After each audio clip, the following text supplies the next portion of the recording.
Assalamualaikum warahmatullahi wabarakatuh. Perkenalkan, nama saya Nur Hasanah dengan NIM 2202112075 dari kelas Kewirausahaan C. Jadi di sini saya akan menjelaskan mengenai bisnis plan dan juga implementasi dari bisnis yang sudah kami buat. Karena di sini saya tidak sendiri, melainkan saya juga bersama dengan kedua kakak sepupu saya. Nah, identifikasi peluang usaha dan produk unggulan yang kami pilih adalah snack. Mengapa snack? Karena snack ini merupakan ide usaha yang terkesan simple, namun dapat diinovasikan dan dikreasikan mengikuti dengan tren yang sedang berkembang. Karena kami juga masih anak kuliahan, jadi menurut kami snack ini merupakan pilihan dari produk penjualan yang mudah gitu. Mengingat juga waktu yang kami punya karena kami kuliah itu juga tidak banyak. Nah, snack ini juga terkesan praktis bagi konsumen karena mudah dibawa dan dapat menemani dalam keadaan apapun. Snack juga dapat dikonsumsi secara terus-menerus dalam jangka waktu yang relatif lama. Nah, produk snack yang kami pilih menjadi produk unggulan pada usaha ini awal mulanya yaitu basreng dan juga makaroni pedas. Namun, sampai sekarang sudah mulai kami variasikan dengan berbagai snack lainnya. Nah, ini dia profil usahanya. Kami beri nama usaha kami yaitu Planet Food. Kenapa planet? Karena seperti yang kita ketahui bahwa planet itu besar ya, seperti planet bumi, planet Mars, itu besar. Dan kami berharap agar usaha kami nantinya juga dapat berkembang dan besar. Planet Food merupakan distributor kecil yang menjual berbagai snack mulai dari varian savory atau asin hingga sweet dan atau manis. Nah, ini dia produk-produk yang ditawarkan.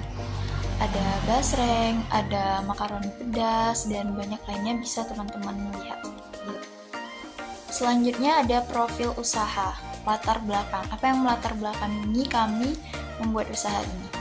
Nah, snack ini sudah menjadi bagian dari gaya hidup modern yang sibuk dan praktis. Seperti yang sudah saya jelaskan tadi bahwa snack itu mudah dan terkesan simpel untuk dibawa kemana-mana. Snack seringkali dijadikan alternatif untuk mengatasi rasa lapar di antara waktu makan utama. Berbagai jenis snack pun sudah tersedia dan bermunculan. Hal ini menjadikan industri snack semakin berkembang dari masa ke masa.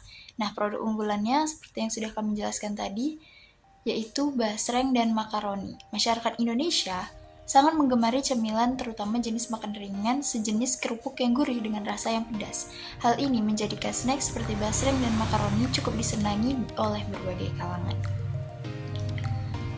Lanjut, yaitu ada gambaran umum rencana usaha. Nah, di sini ada kondisi lingkungannya.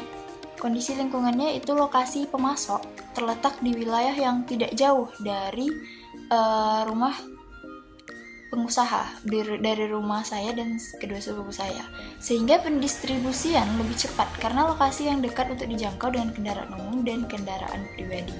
Penjualan kepada konsumen hanya dilakukan secara online sehingga tidak ada batasan wilayah antara konsumen dan pemilik usaha selagi masih berada di kawasan Kota Pekanbaru. Nah, selanjutnya bagaimana dengan potensi sumber daya dan peluang pasarnya? Ketersediaan produk dapat dipenuhi secara terus-menerus, secara kontinu, karena industri makanan ringan ini sudah banyak tersedia di pasaran, seperti itu. Nah, jika dilihat dari banyaknya pengusaha yang bergerak dalam bidang yang sama, usaha snack semacam basreng dan makaroni ini emang sudah banyak.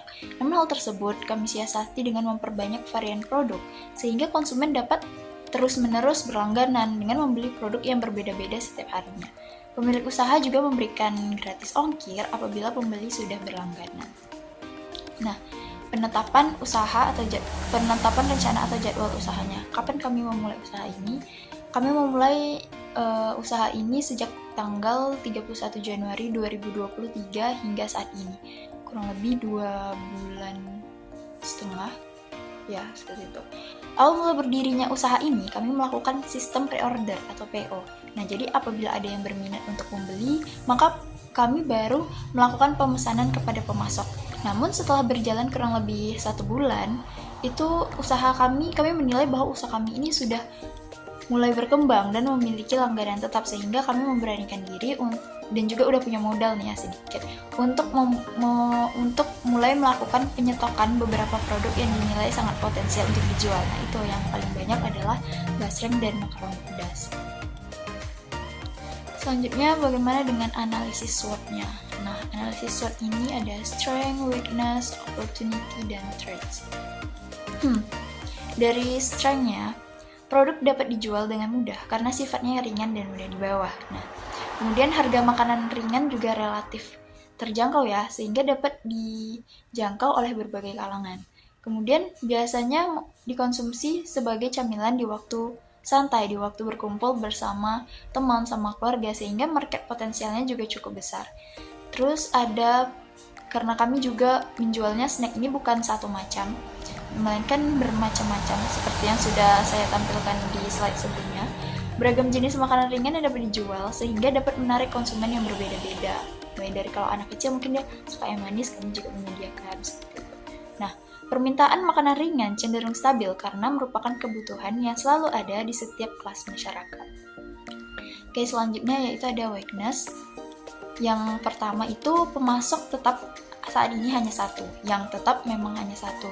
Tapi kalau misalnya di tetap itu gimana ya? Kalau di tetap itu tidak ada pemasok, barang yang di pemasok tetap itu tidak ada, kami mensiasatinya untuk mencari di pemasok lain. Cuman dalam hal ini itu belum tetap, pemasok tetapnya hanya satu.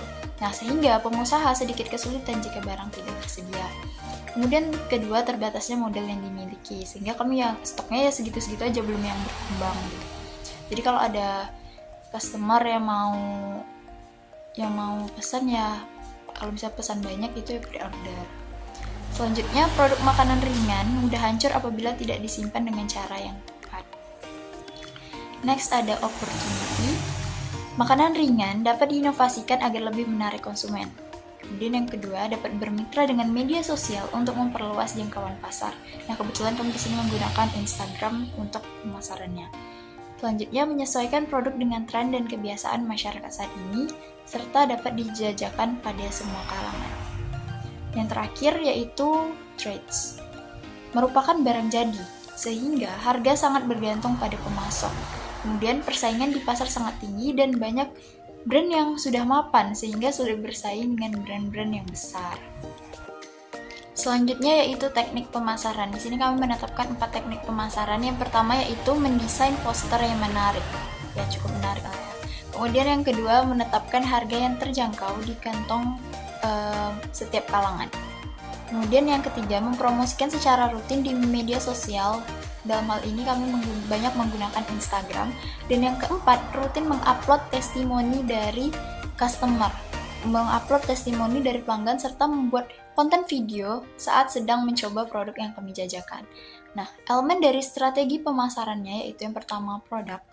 Barang yang ditawarkan berupa makanan ringan yang sudah banyak dikenal dan digandrungi oleh masyarakat. Kemudian ada promosi menggunakan media sosial yaitu Instagram dan WA. Dan juga harganya yang mudah dijangkau karena mulai dari harga Rp10.000 hingga Rp15.000 tergantung produk dan varian. Serta tempatnya, ini kami tidak memerlukan tempat karena penjualan masih dilakukan secara online saja.